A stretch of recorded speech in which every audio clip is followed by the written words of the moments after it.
Hi சகோஸ், எல்லாரும் எப்படி இருக்கீங்க? ப்ராவலிகா சிஸ்டர், உங்கள் பேரை சொல்லும் போது கொஞ்சம் எனக்கு அந்த சொல்கிற விதம் வந்து மாறுது. அதனால் உங்களுக்கு வேறு ஏதாவது பேர் இருக்கா? சுமதி சிஸ்டர், அதுக்கப்புறம் டாட்டே, கடைசி வரைக்கும் உங்கள் பேரை நீங்கள் சொல்ல மாட்டீங்க போல். நான் சிஐடி வச்சு கண்டுபிடிக்கிறேன். சிஸ்டர், ரொம்ப தேங்க்ஸ் சிஸ்டர். சிஸ்டர், அதுக்கப்புறம் யூசர் எம்டி, அவன் வந்து சாப்பிடவே மாட்டேன் அப்படிங்கிற மாதிரி சொன்னீங்க. நானும் அப்படி தான். அஸ்வந்த் சிஸ்டர், அவங்க ரியல் நேம் நான் மறந்துட்டேன், சாரி சிஸ்டர். ஆனால் நீங்கள் மறுபடியும் அந்த ஆக்சிடெண்ட்லேருந்து நீங்கள் மறுபடியும் வந்தது எனக்கு ரொம்ப ரொம்ப சந்தோஷம். உங்களை நான் ரொம்ப நாள் மிஸ் பண்ணேன். இப்போ உங்களுக்கு ஹெல்த் பரவாயில்லையா? Ragini Rajendran sister, Kanaka Deepa sister, Aja Kanna, Pavi sister. DM, ரொம்ப தேங்க்ஸ். சிஸ்டரா ப்ரோவா அப்படிங்கிறது எனக்கு தெரியல. அதுக்கப்புறம் ரிகானா சிஸ்டர், ஏன் bro, Bharath bro, Riji sister, Indira, அதுக்கப்புறம் ஜெயந்தி சிஸ்டர். நீங்கள் கமெண்ட் பண்ணுறது எனக்கு அவ்வளோ ரொம்ப பிடிச்சிருக்கு.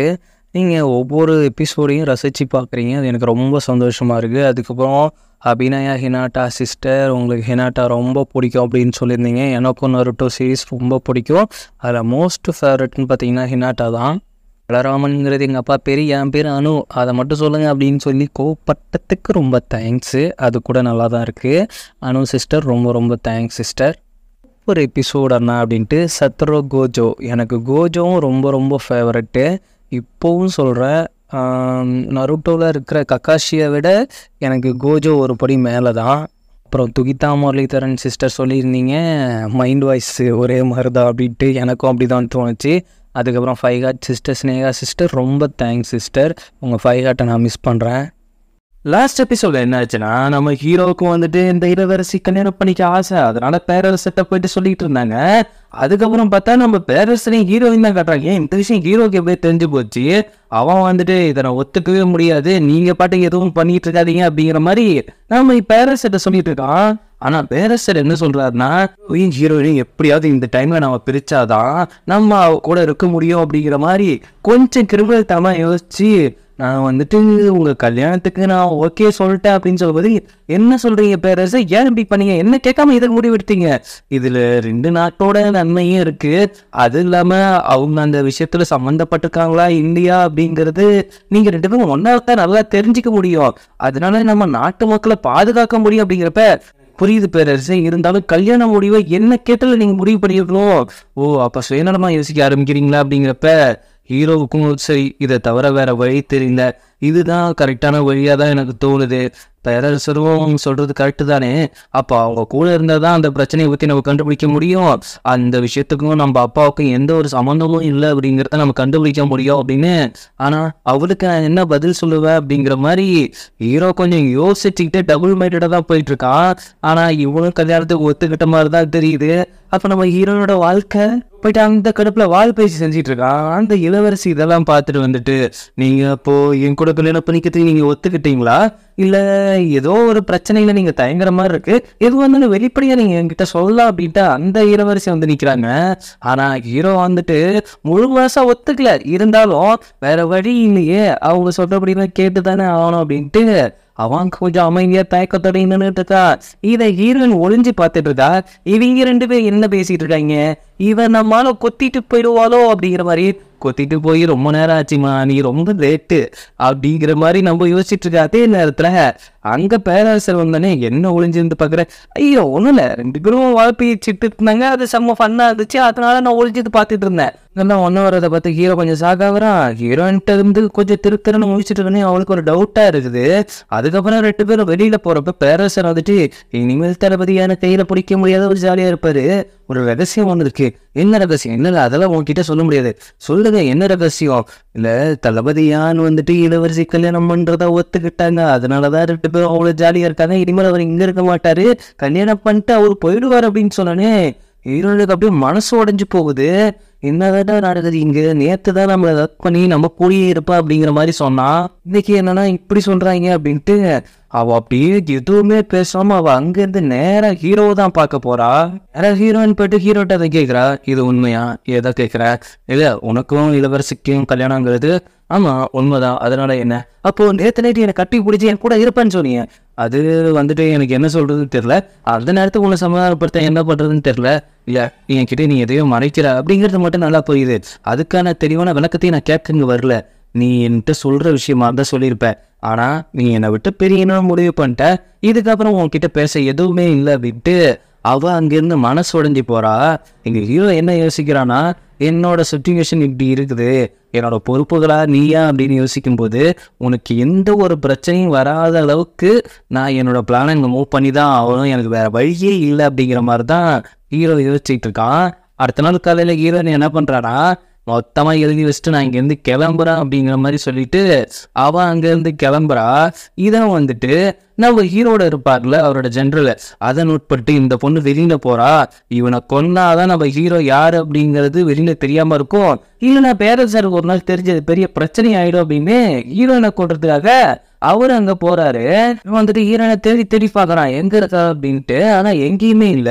அவ வச்ச லெட்டர் தான் இருக்குது, இனிமேல் எந்த விதத்தையும் உன்னை டிஸ்டர்ப் பண்ண மாட்டேன், நான் கூட இருந்தா என்னடா அதை சகிச்சுக்கிட்டு இருக்க முடியாது, அந்த அளவுக்கு நான் உனக்கு ரொம்ப நல்லவ கிடையாது, இன்னொருத்திக்கு விட்டு கொடுத்துட்டு அதை வேடிக்கை பார்த்துட்டு இருக்கவும் என்னட்டி முடியாது அப்படின்ட்டு சைல்டுஹுட்டா இருந்தப்ப ஒரு பையன் மாதிரி மேக் பண்ணி கொடுத்துருப்பா. அது தனக்கு ரொம்ப பிடிச்சவங்களுக்காகவும் தான் நிச்சயம் பண்ணி போறதுக்காகவும் கொடுத்தது.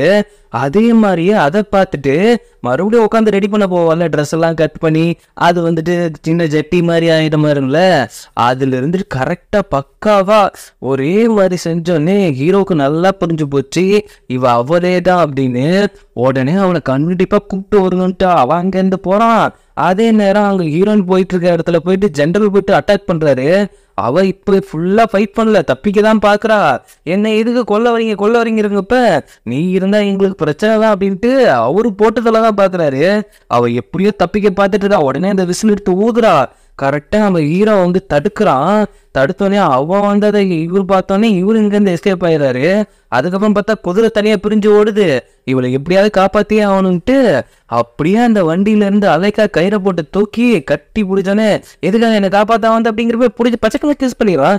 இது என்ன கட்ட பழக்கம், சொல்லாம கொள்ளாம கிஸ் பண்றது. இந்த சைனீஸ் ட்ராமாலும் சரி கொரியன் ட்ராமாலும் சரி இவங்க பாட்டுக்கு சொல்லிக்காம கிஸ் பண்ணிடுறாங்க. நமக்கு பட்டக்குள்ள சாக்காகி போயிடுது. என்ன பண்றது?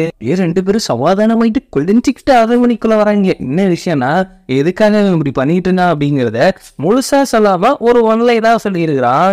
ஹீரோயினுக்கும் உன்னை விட்டு எப்பவும் போக மாட்டேன் அப்படிங்கிற ஒரு வார்த்தையை அவன் சொன்னோன்னே அது சும்மா இலவசி கல்யாணம் படிக்கதான் ஒரு பாஸ் ஆகும் ஒரு நடிப்பு. ஆனா என்னை பொறுத்த வரைக்கும் நீ மட்டும்தான் அப்படின்னு சொல்லும்போது அப்போ நம்ம இனிமேல் நம்ம சீக்கிரத்தா ரெண்டு பேரும் லவ்வர்ஸ், நம்ம ரெண்டு பேரும் அப்பப்போ கிஸ் பண்ணிக்கலாம், கட்டி வச்சுக்கலாம், அதுக்கப்புறம் நம்ம ரெண்டு பேரும் லவ் பண்ணிக்கலாம் அப்படின்ட்டு ரெண்டு பேரும் ஜாலியா அங்கிருந்து உள்ள போறாங்க. ஹீரோ பட்டு ஜென்ரலா தான் திட்டுறாங்க, எதுக்காக அப்படி பண்ணீங்க, அவ இருந்தா நமக்கு ஆபத்து, அவ இருந்தா ஆபத்தே கிடையாது, இத்தனை நாள் என் பக்கத்திலே இருந்தவள நான் தேடிட்டு இருந்திருக்கேன், அவ தான் அந்த பொண்ணு அப்படிங்கிறப்ப அப்பதான் ஒரு குட்டி பிளாஷ்பேக் ஆகிக்கிறாங்க. என்னன்னா ஹீரோவை காப்பாத்தி வச்சிருந்துருப்பாங்கல்ல, அப்ப கரெக்டா ஜென்ரல் வந்து கூப்பிட்டு போயிருப்பாங்க. ஆனா அங்க என்ன நடந்திருக்கும்னா, ஹீரோக்கு ஹெல்ப் பண்ணதுக்காக ஹீரோனோட ஃபேமிலியே கொண்டு இருப்பாங்க. அதுக்கப்புறம் இவங்க ரெண்டு பேரும் வந்து பார்க்கையில அவங்க இறந்து கிடந்திருப்பாங்க. அதனாலதான் அவன் அங்கேயே சபதம் எடுத்திருப்பான். எந்த ஒரு இதுவுமே தெரியாம நம்மளால இவங்க செத்து போயிட்டாங்களே அப்படின்னு ஒரு குற்றவாளியில தான் இருந்துட்டு இருப்பான். அதுக்கப்புறம் தான் அவங்க சமாதிக்கு போயிட்டு சபதம் எடுத்துட்டு அதுக்கப்புறம் தான் பழி வாங்கினதுக்காக இவ்வளவு நாள் கஷ்டப்பட்டுட்டு இருக்கான். அப்பதான் அவருக்கும் புரியுது, தயவு செய்து அவளை தொந்தரவு பண்ணாதீங்க, அவளை எந்த ஒரு பிரச்சனை வந்தாலும் அதுல இருந்து பாதுகாக்க வேண்டியது நான் மட்டும்தான், அதுக்கு நீங்க பிரச்சனையா வந்தாலும் நான் உங்களையும் எதிர்க்க முடியும் அப்படிங்கிற மாதிரி ஹீரோ சொன்னானே அவருக்கும் என்ன சொல்றது அப்படின்னு தெரியல. ஏன்னா ஹீரோவை காப்பாத்தி தான் அவங்க ஃபேமிலி ஆச்சு அப்படிங்கிறது அவருக்கும் நல்லா தெரியும். கலையில ஹீரோயின் கூட ஒரு சகோதரர் இருப்பார்ல, மந்திரவாதி சகோதரர், அவரு வந்துட்டு அந்த வாசனை திரவத்தை கண்டுபிடிக்கணும்னு சொல்லிட்டு புதுசா அந்த இளவரசோட வாசனை திரவத்தை போய் திருடி இருக்காரு. அதனால கொஞ்சம் பைத்தியக்காரத்தனமா அந்த வாசனையை முகந்து அப்படி ஆயிருக்காரு. அவங்க பிடிச்சி வச்சிருந்துருக்காங்க. ஆனா ஹீரோயின் தான் போயிட்டு அவங்க காப்பாத்தி பேசி கூப்பிட்டு வரா. அவருக்கு சரியான தண்டனை நான் கொடுக்குறேன் அப்படின்ட்டு கூப்பிட்டு வந்துட்டு அவரை நார்மலாக்கி கேட்கும் போது தான் தெரியுது, அந்த புகையை நம்ம சுவாசிக்கும் பொழுது அதை மறுபடியும் சுவாசிக்கணும்னு ஒரு எண்ணத்தை கொடுக்குது. அப்படி கொடுக்குறப்ப அதை நம்மளையும் மீறி ஒரு வித பைத்தியக்காரத்தனத்தை கொண்டு போகுது அப்படிங்கிற மாதிரி அவர் சொன்னோடனே அப்போதான் ஹீரோவுக்கு புரியுது, இதனாலதான் நம்ம நாட்டை வேற மாதிரி அதிகத்துக்காக இவங்க ட்ரை பண்ணிட்டு இருக்காங்க அப்படின்னு.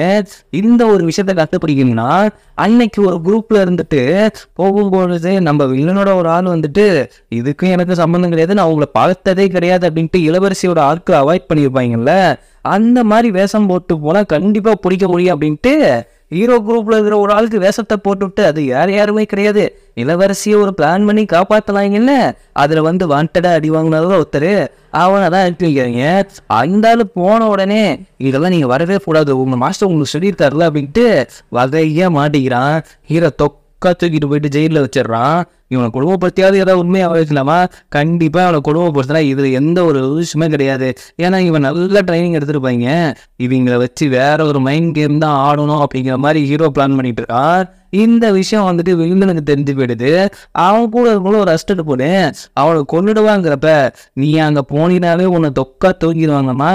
அவன் ஒன்றும் சாதாரணமாக கிடையாது, இதை வச்சு நான் வேற ஒரு பிளான் பண்றேன் அப்படிங்கிற மாதிரி அடுத்த நாள் காலையில போயிட்டு பேரரசிட்ட போயிட்டு நான் ராஜினாமா பண்றேன், இந்த பதவி விட்டு போறோம் அப்படிங்கிற மாதிரி ஒரு பர்ஃபார்மன்ஸை பண்ணிட்டு இருக்கிறான். சரி எவ்வளவு சமாதானப்படுத்தி அவனை இருக்க வைக்க பாக்குறாரு. ஆனா நான் போயே தீர்வாளியவே கரெக்டா ஹீரோட வந்தனே, தேவையில்லாம எதுக்கு இப்ப பண்ணிட்டு இருக்கீங்க, என் வேலை எல்லா குற்றமும் பண்ணிட்டீங்க, எல்லாம் பண்ணிட்டீங்க, போற போக்க பார்த்தா எனக்கு இருக்கிற மரியாதையும் போயிடும் போல அப்படின்னா நீங்க ஒன்றும் போக தேவையில்ல, முக்கியமான ஒரு எவிடன்ஸ் எனக்கு கிடைச்சிருக்குது, அதை வச்சு நான் மூவ் பண்ண பாக்குறேன், நீங்க ஒரு பதவி விலக வேணா உங்களுக்கு தான் நீதியை நான் வாங்கி தருவேன் அப்படி ஹீரோ சொன்ன உடனே அவன் இங்க இருந்து கடுப்பாகி போயிடுறான். ராஜினாமா லெட்டர் கொடுக்க வந்துட்டு, ஆனா பேரரச நைஸா ஹீரோட்ட வந்துட்டு என்ன ஏதோ திருப்பு கிடைச்சிருக்குன்னு சொல்லிங்க, ஆமாமா கிடைச்சிருக்கு, நம்ம நாட்டை லைட்டா நிறுத்திக்கதான் இவங்க பிளான் பண்ணிட்டு இருக்காங்க, அந்த வாசனை திரவத்தையை மட்டும் நீங்க யூஸ் பண்ணிடாதீங்க அப்படிங்கிற மாதிரி ஹீரோ சொல்லிட்டு இருக்கும்போது அவனோட கல்யாணம் என்னாச்சு, அதை பத்தி பேசுவோம் பேரரசு அப்புறம் பேசுவோம் அப்படின்ட்டு இவரையே கல்யாணமாக எதிரி குதிச்சு ஓடுறாரு அப்படின்ட்டு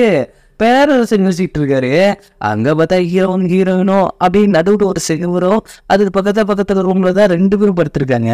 2 பேருமே தூங்குற, நீ தூங்கிட்டியா, இல்ல நான் தூங்குற அப்படின்னு 2 பேருமே மனசு விட்டு பேசும்போது நீ கூடவே இருப்பியா, கண்டிப்பா நான் உன் கூடவே இருப்பேன், இப்படியே எப்பவும் கூடவே இருப்பேன், ஆமா இப்பயே கூடவே இருப்பா அப்படின்னு 2 பேரும் வெக்கப்பட்டு சிரிச்சிட்டு இருக்காங்க.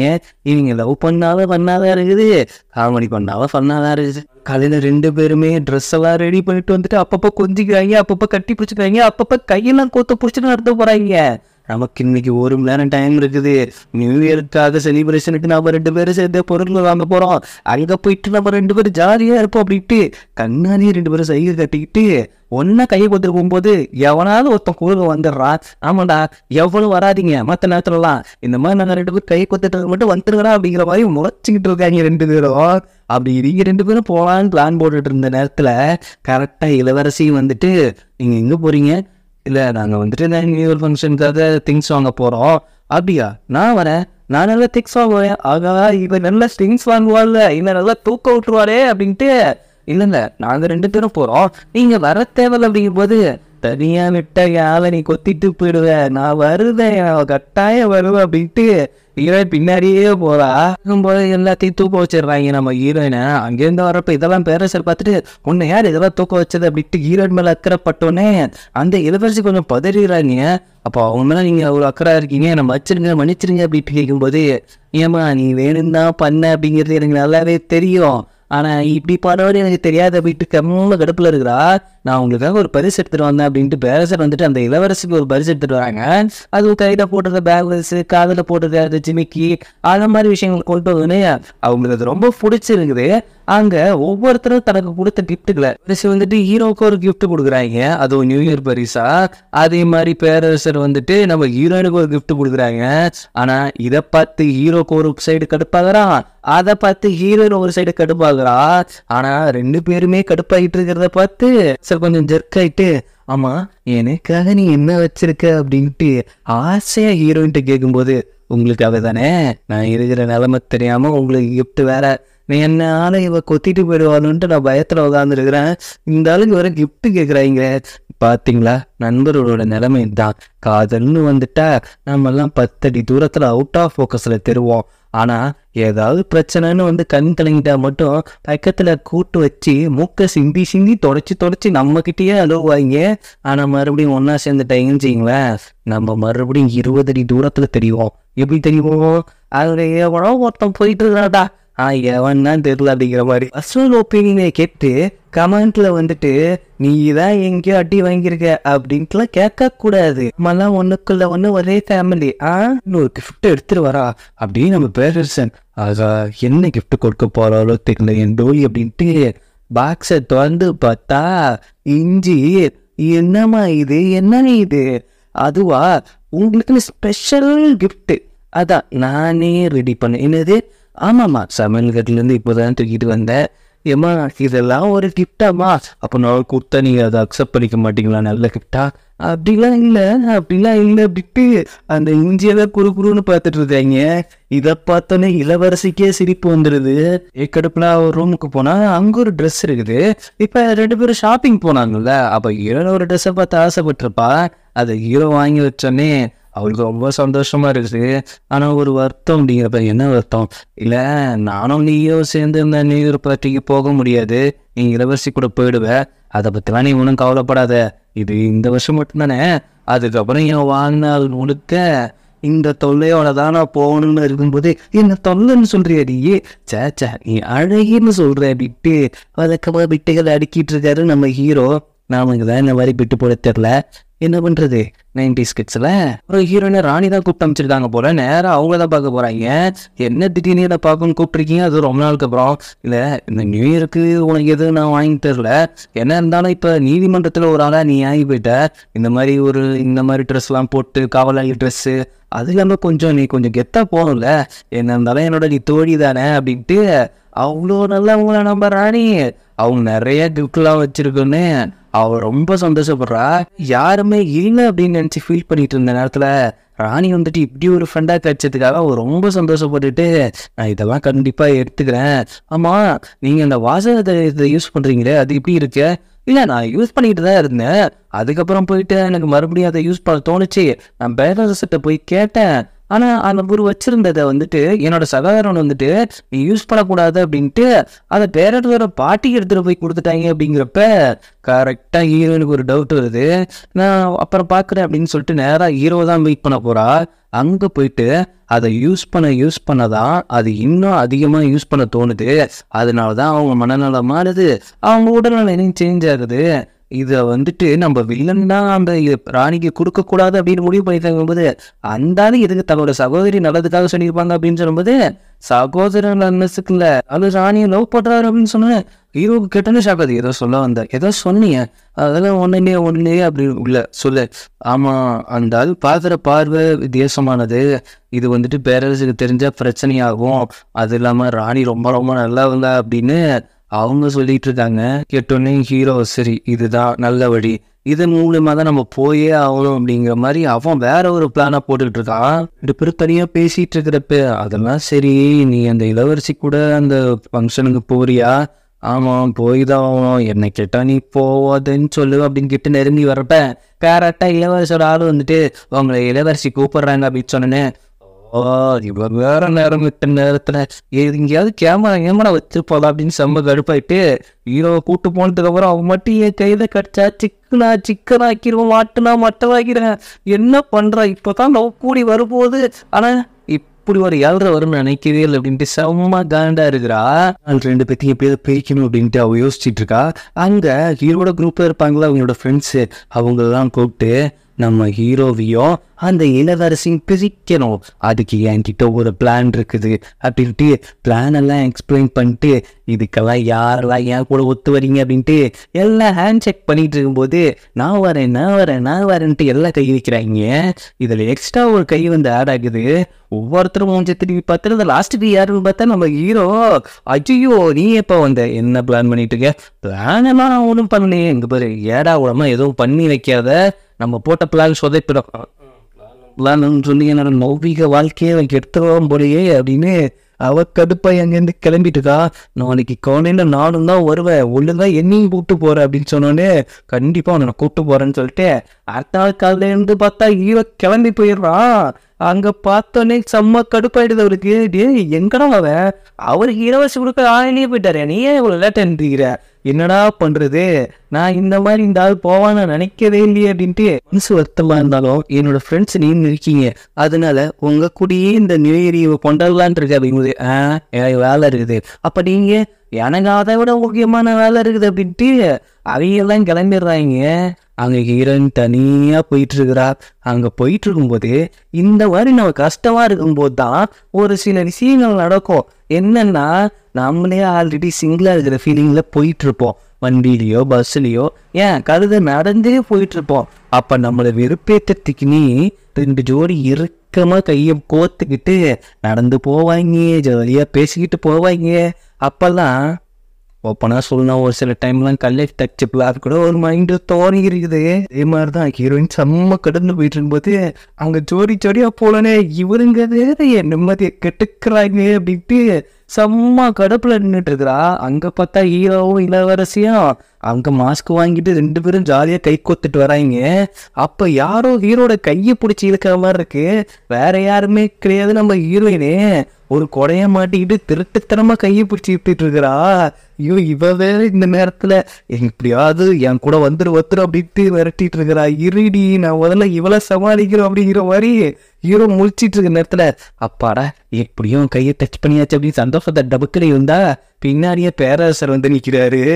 ஆமா நீங்க இங்க சட்டுன்னு வந்து நிக்கிற வந்துட்டு ஹீரோயினை எப்படியாவது கவர் பண்ணலாம் அப்படிங்கிற மாதிரி தான் வந்துட்டாரு. இங்க ஒரு மரம் இருக்கு, அதுல வந்துட்டு நம்ம ஒரு துணியில வேண்டுதலை கட்டி அதுல போட்டுக்கிட்டு வேண்டுனா அந்த மரத்துல இருந்து கீழே இல்லாம இருந்தா அந்த வேண்டுதல் நிறைவேறுமா, நம்ம வேணா அதுல போய் ட்ரை பண்ணலாமா அப்படிங்கிறப்ப ஃபர்ஸ்ட் ஹீரோயின் போட்டு வேண்டா, அதுக்கப்புறம் இவளுக்கு பக்கத்திலேயே நாம போட்டு அவளை ஒன்னாக்கிக்க வேணும் அப்படின்ட்டு அவரும் தூக்கி போடுறாரு. கரெக்டா அது பக்கத்துல போய் இவ்வளவு போகுது. அப்ப இன்னொரு கயிறு வந்து அதை அடிச்சு கீழே தள்ளுது, வேற யாருதுமே கிடையாது, நம்ம ஹீரோ. அது பேரண்ட்ஸை செம்ம கடுப்பாயிட்டு இதை என்ன வேணும்னு பண்ணீங்களா, ஐயோ பேரண்ட்ஸ் அப்படின்லாம் இல்லை, நான் எதர்ச்சியா விட்டா அதை அப்படி பட்டுடுச்சு, இருந்தாலும் பேரண்ட்ஸ் செம்ம கோவம் தான். அதை ஹீரோயின் சமாளிச்சுக்கிட்டு இருக்கா. அந்த இளவரசி வந்தோடனே அவங்க கிட்டேயும் ஒரு இதை கொடுத்து அந்த மரத்துல போட சொல்றாங்க. ஆனா அந்த மரத்துல போட்டோடனே அது கீழே விழுந்து போயிடுது. அதில் கொஞ்சம் மனசு கஷ்டப்பட்டுட்டு இருக்கும்பொழுது பேரரசை தான் கொஞ்சம் சமாதானப்படுத்தி அங்கிருந்து அனுப்பிச்சு வைக்கிறாரு. நான் ஹீரோ போல கொஞ்சம் தனியாக பேசுகிறோம் அப்படின்ட்டு ஹீரோ கூப்பிட்டு போயிட்டு நான் உங்கள் பக்கத்தில் நெருங்கி வரேன், ஆனால் உங்களுக்குள்ள ஏதோ ஒரு விஷயம் ஓடிக்கிட்டு இருக்கு, என்கிட்ட இருந்து உங்களுக்கு ஏதோ தேவைப்படுதுன்னு நினைக்கிறேன், அதை நீங்கள் ஓப்பனாகவே கேட்கலாம் அப்படின்னு அவங்க சொல்லிக்கிட்டு இருக்காங்க. ஆனால் ஹீரோ சொல்லிடுறான், உங்ககிட்ட ஒரு விஷயம் கேட்கணும்னு தான் நினைக்கிறேன், ஆனால் அதை எப்படி கேட்கறதுன்னு தெரியல, நீங்கள் அந்த பவுடரை பற்றி கேட்க நினைக்கிறீங்களா இல்லை வேற ஏதாவது விஷயத்த பற்றி கேட்க நினைக்கிறீங்க, அவங்களே பட்டுன்னு உடைச்சோமே, நான் அதை சொல்லணும் அப்படின்னா எனக்கு தேவைகள் நிறைவேறணும் அப்படின்ட்டு அவங்க சொல்ல ட்ரை பண்ணுற நேரம் கரெக்டாக நம்ம ஹீரோட குரூப்போட இருந்துக்கிட்டு அவங்களோட அசிஸ்டண்ட் அனுப்பிச்சு வைக்கிறாங்க. அந்த நேரம் கரெக்டாக ஃபயர் ஒர்க்ஸாக வெடிக்கிற நேரத்தில் ஹீரோ அதை பார்க்க திரும்புகிறான். அந்த கேப்பில் இளவரசி வயிற்றுல வந்துட்டு ஒரு கோடை போட்டு போயிடுறாங்க. அப்படியே அங்கே சரிஞ்சு விழுறப்ப ஹீரோ யார் பண்ணது அந்த விஷயத்த சொல்லுங்க போது அவங்க அந்த இடத்துல இறந்து போயிடுறாங்க. ஆனால் அவங்க தான் ஒரு பிரச்சனை ஸ்டார்ட் ஆகுது. ஹீரோட பொறுப்பில் தானே இருந்தாங்க. கரெக்டாக வில்லன் வந்துட்டு ஹீரோ லாக் பண்ணுறான்.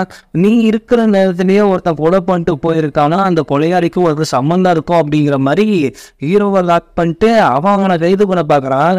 சொல்லிட்டு அதெல்லாம் தேவையில்ல, நம்ம விசாரணை வச்சுப்போம், அவர் அப்படி பண்ணியிருக்க மாட்டார் அப்படிங்கிறப்ப இங்கே சுற்றி இருக்கிற மக்களை பாருங்க, அவங்க கண்ணில் இருக்கிற பயத்தை பாருங்க, அந்த கொலையாளிக்கும் நம்ம தளபதிக்கு சம்பளம் இல்லைனாலும் விசாரணையும் நடத்திய ஆகும் தானே, அப்போதானே இந்த நாட்டு மக்களுக்கு பயமும் போகும் அப்படின்ட்டு அவன் இருக்கிற சூழ்நிலையை தனக்கு தாகமா பயன்படுத்திக்கிறான். அந்த நேரத்துல ஹீரோ வந்துட்டு இவர் சொல்றது தான் கரெக்டு, இவர் சொல்றபடியே செய்யுங்க அப்படின்ட்டு முறைச்சிக்கிட்டு நிக்கிறான். இதுக்கப்புறம் என்ன ஆக போகுதுங்கிறத நம்ம அடுத்தடுத்த எபிசோட்ல பார்ப்போம். உண்மையிலே இளவரசி செத்து போயிடுவாங்க அப்படிங்கிற மாதிரி நான் நினைக்கவே இல்லை. நீங்களும் அப்படின்னு நினைச்சிருந்தீங்கன்னா கமெண்ட்ல சொல்லுங்க. என்னோட வீடியோ உங்களுக்கு பிடிச்சிருந்தா லைக் பண்ணுங்க, ஷேர் பண்ணுங்க, சப்ஸ்கிரைப் பண்ணுங்க, நோட்டிபிகேஷன் பில் பட்டனை மறக்காம கிளிக் பண்ணுங்க.